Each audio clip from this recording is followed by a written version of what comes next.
देख लेते हैं कि किस प्रकार के जो है आज आपके 29 नवंबर के प्रथम पाली के एग्ज़ाम में जो है प्रश्न पूछे गए हैं। उससे पहले एक बात और दोस्तों कि जिन्होंने भी अगर चैनल को सब्सक्राइब नहीं किया है तो एसएससी से रिलेटेड पल पल की अपडेट के लिए जो है चैनल को सब्सक्राइब ज़रूर कर दीजिएगा और बगल में ही आपको एक बेल आइकन यानी घंटे का निशान भी दिख रहा होगा, तो आप उसे भी जो ज़रूर प्रेस कर दीजिएगा। तो चलिए वीडियो को स्टार्ट करते हैं। तो आज का जो आपका पहला क्वेश्चन आया था दोस्तों कि वर्धा योजना जो ये किसने शुरू की थी। तो देखिए वर्धा योजना की जो शुरुआत है ये राष्ट्रपिता महात्मा गांधी के द्वारा जो है शुरुआत की गई थी।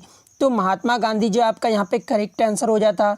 बात कर ले वर्धा योजना की शुरुआत कब की गई थी, तो 1937 ईस्वी में किया गया था और ये जो है वर्धा नामक स्थान पर हुआ था। तो ये भी आपको याद रखना है और इसमें जो है शिक्षा के माध्यम में जो है हस्त उत्पादन कार्यों को जो है महत्व दिया गया था। तो ये फैक्ट भी आपको याद रखना है। नेक्स्ट क्वेश्चन आपका यहाँ पर आया था दोस्तों कि नीति निर्देशक तत्व में जो है अंतर्राष्ट्रीय शांति और सुरक्षा की अभिवृद्धि जो है ये किस अनुच्छेद में वर्णित है। तो देखिए नीति निर्देशक तत्व जो आते हैं ये अनुच्छेद 36 से 51 तक आते हैं, ठीक है।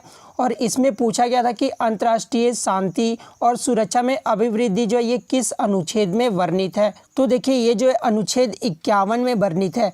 तो अनुच्छेद 51 जो आपका यहाँ पे करेक्ट आंसर हो जाता। बात कर ले नीति निर्देशक तत्व जो है ये किस भाग में वर्णित है, तो ये भी आपको याद रखना। भाग 4 में जो है इसका वर्णन किया गया भारतीय संविधान के भाग 4 में और अनुच्छेद 36 से 51 तक जो है राज्य के नीति निर्देशक तत्व जो है वो शामिल किए गए हैं। तो ये फैक्ट भी आपको याद रखना है। और यदि आगे के शिफ्ट में आपसे पूछा जाए कि नीति निर्देशक तत्व को जो है किस संविधान से लिया गया, किस देश के संविधान से, तो ये आयरलैंड देश के संविधान से लिया गया है, ठीक है। तो ये भी आपको याद रखना है। नेक्स्ट क्वेश्चन आपका यहाँ पर आया था दोस्तों कि नए राज्यों का निर्माण जो है ये किस अनुच्छेद के तहत होता है। तो देखिए नए राज्यों का जो निर्माण होता है, जैसे कोई बड़े राज्य हैं उनसे हटकर जो अलग होकर एक नया राज्य का निर्माण होता है वो जो अनुच्छेद 3 के तहत किया जाता है।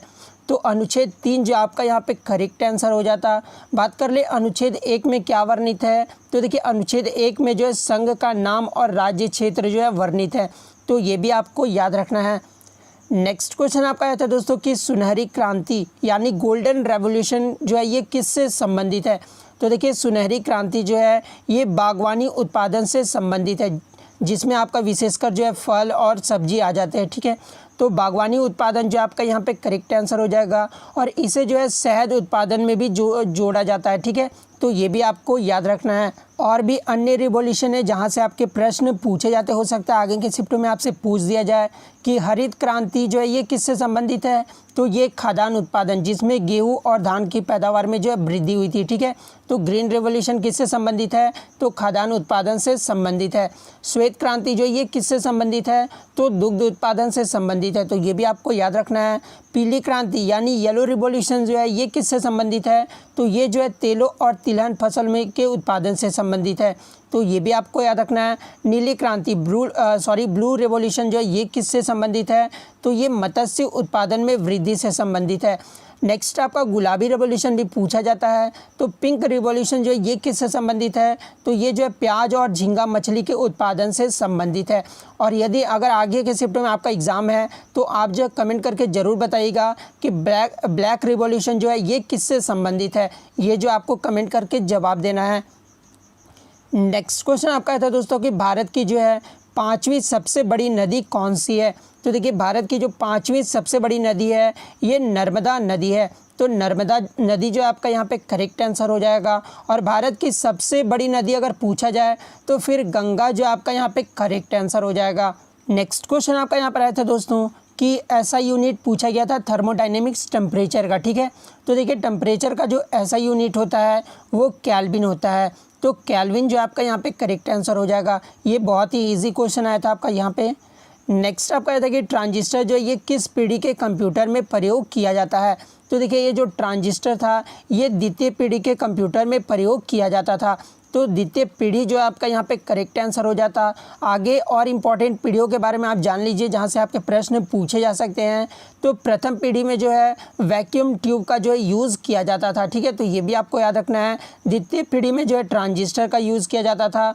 तीसरी पीढ़ी में जो है इंटीग्रेटेड सर्किट यानी ICS का जो है प्रयोग किया जाता था। तो ये भी आपको याद रखना है।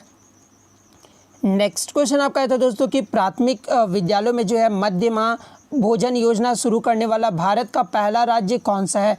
तो देखिए प्राथमिक विद्यालयों में जो मिड डे मील, जिसको आप मिड डे मील के नाम से जानते हैं, उसको शुरुआत करने वाला जो भारत का पहला राज्य था वो तमिलनाडु था। तो तमिलनाडु जो आपका यहाँ पे करेक्ट आंसर हो जाएगा। सेकंड राज्य की बात कर लें तो वो गुजरात था। कब इसने जो है शुरुआत की थी, तो 1884 में जो है ये गुजरात राज्य ने जो है शुरुआत किया था। और पूरे देश में जो है इस योजना की जो शुरुआत है वो 1995 में हुई थी। तो ये भी आपको याद रखना है। नेक्स्ट क्वेश्चन आपका यहाँ पर आया था दोस्तों कि 2019 का जो WWF वर्ल्ड चैम्पियनशिप हुआ था उसमें वुमेन सिंगल्स की खिताब कौन जीती थी। ठीक है, तो देखिए 2019 का जो WWF वर्ल्ड चैम्पियनशिप हुआ था, यानी बैडमिंटन वर्ल्ड फेडरेशन, जिसका फुल फॉर्म होता है BWF का बैडमिंटन वर्ल्ड फेडरेशन, इसकी जो वुमेन सिंगल में जो चैम्पियन रही थी वो PV सिंधु रही थी। तो PV सिंधु जो आपका यहाँ पे करेक्ट आंसर हो जाएगा। बात कर ले 2019 का जो है BWF कहाँ पर हुआ था, तो ये स्विट्ज़रलैंड में आयोजित किया गया था। तो ये भी आपको याद रखना है। और रनर अप जो रही थी वो नाजोमी ओकुहारा रही थी, जो कि जापान की खिलाड़ी है। तो ये भी आपको याद रखना है। नेक्स्ट क्वेश्चन आपका यहाँ पर आया था दोस्तों कि रॉयल डांस ऑफ लद्दाख, ये जो है किस नृत्य को कहा जाता है।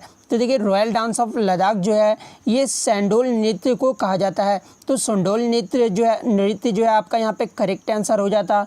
नेक्स्ट क्वेश्चन आपका यहाँ पर आया था दोस्तों कि विंग्स इंडिया 2020 की थीम पूछी गई थी। तो देखिए विंग्स इंडिया 2020 की जो थीम थी ये फ्लाइंग फॉर ऑल था। तो फ्लाइंग फॉर ऑल जो है आपका यहाँ पे करेक्ट आंसर हो जाता। बात कर ले विंग्स इंडिया जो है 2020 में कहाँ पर आयोजित किया गया था, तो ये हैदराबाद का जो है बेगुम्पेटन एयरपोर्ट में जो है ये आयोजित किया गया था। तो ये भी आपको याद रखना है। और कब से कब तक आयोजित किया गया था, तो 12 से 15 मार्च तक जो है ये आपका विंग्स इंडिया आयोजित किया गया था। नेक्स्ट आपका यहाँ पर आया था दोस्तों कि वर्ल्ड गोल्ड आउटलुक रिपोर्ट 2020 के अनुसार जो है RBI गोल्ड खरीदने में कितने स्थान पर है। तो देखिए RBI जो है गोल्ड खरीदने में 2020 में जो अनुसार रैंकिंग पे है वो 6वें रैंकिंग पे है। तो 6वां जो है आपका यहाँ पे करेक्ट आंसर हो जाता। बात कर ले भारतीय रिजर्व बैंक के पास जो है वर्तमान में कितने टन सोना है, तो 602.2 टन सोना है। ठीक है, तो ये भी आपको याद रखना है।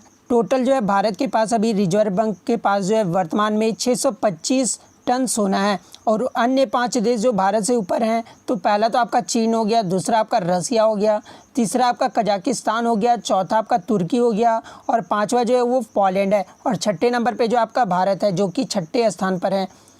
नेक्स्ट क्वेश्चन आपका यहाँ पर आया था दोस्तों कि बिदर और यादगीर जो है ये शहर किस राज्य में स्थित है। तो देखिए ये जो बिदर और यादगीर शहर हैं ये कर्नाटक राज्य में स्थित है।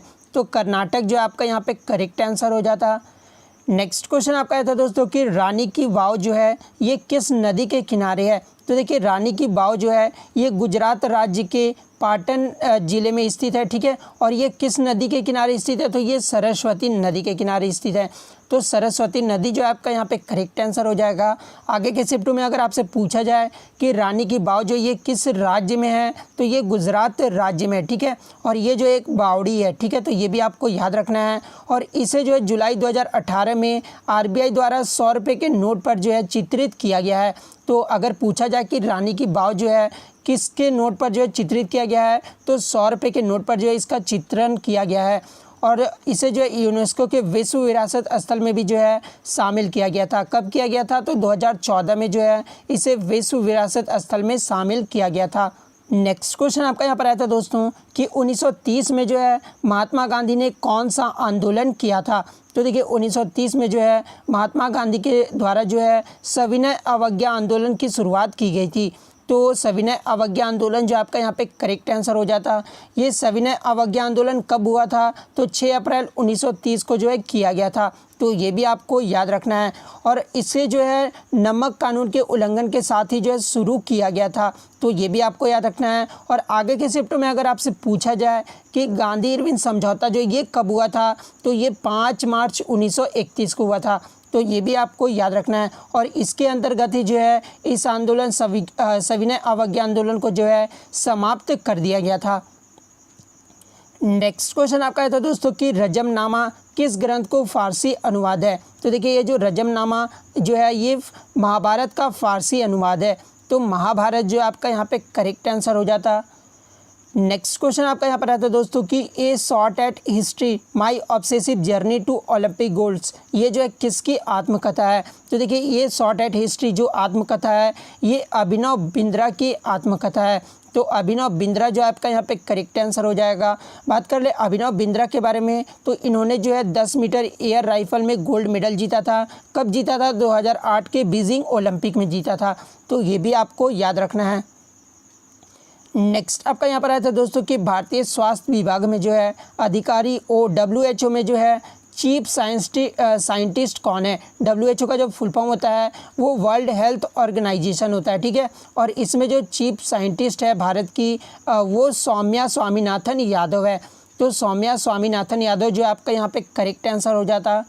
नेक्स्ट आपका था कि खुआंग जो है ये किस राज्य का वाद्य यंत्र है? तो देखिए ये जो खुआंग है ये मिज़ोरम राज्य का वाद्य यंत्र है, तो मिज़ोरम जो आपका यहाँ पे करेक्ट आंसर हो जाता। नेक्स्ट क्वेश्चन आपका यहाँ पर आता है दोस्तों कि साल्ट पीटर जिसको आप सोरा भी कहते हैं उसका फार्मूला जो है पूछा गया था।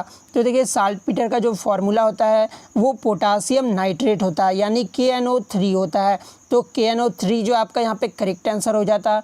बात कर ले पोटासियम नाइट्रेट का उपयोग जो है ये कहाँ पर किया जाता है? तो पोटासियम नाइट्रेट का जो उपयोग है ये उर्वरक, रॉकेट के प्रोपेलेट तथा पटाखों में किया जाता है, तो ये भी आपको याद रखना है। नेक्स्ट आपका यहाँ पर आता है दोस्तों कि यंगेस्ट IAS ऑफिसर कौन है जो तेलंगाना के CM ऑफिस में एडिशनल सेक्रेटरी के पद पर नियुक्त हुए हैं? तो देखिए यंगेस्ट जो IAS ऑफिसर हैं जो कि तेलंगाना के CM ऑफिस में एडिशनल सेक्रेटरी के पद पर जो नियुक्त हुए हैं ये स्मिता सब्रवाल हुए हैं, ठीक है, जो कि 2017 में जो है इन्हें एडिशनल सेक्रेटरी के पद पर नियुक्त किया गया था, तो स्मिता सब्रवाल जो आपका यहाँ पे करेक्ट आंसर हो जाएगा। और स्मिता सब्रवाल ने जो है मात्र 23 वर्ष की उम्र में ही जो है UPSC का एग्ज़ाम क्रैक किए थे, ठीक है, तो ये भी आपको याद रखना है। तो इतने क्वेश्चन जो आज मुझे बच्चों के द्वारा भेजे गए हैं, इसके अलावा यदि आपको कोई भी क्वेश्चन याद है तो आप जो है कमेंट करके जो अपने क्वेश्चंस भेज सकते हैं। और अगर आपको इसका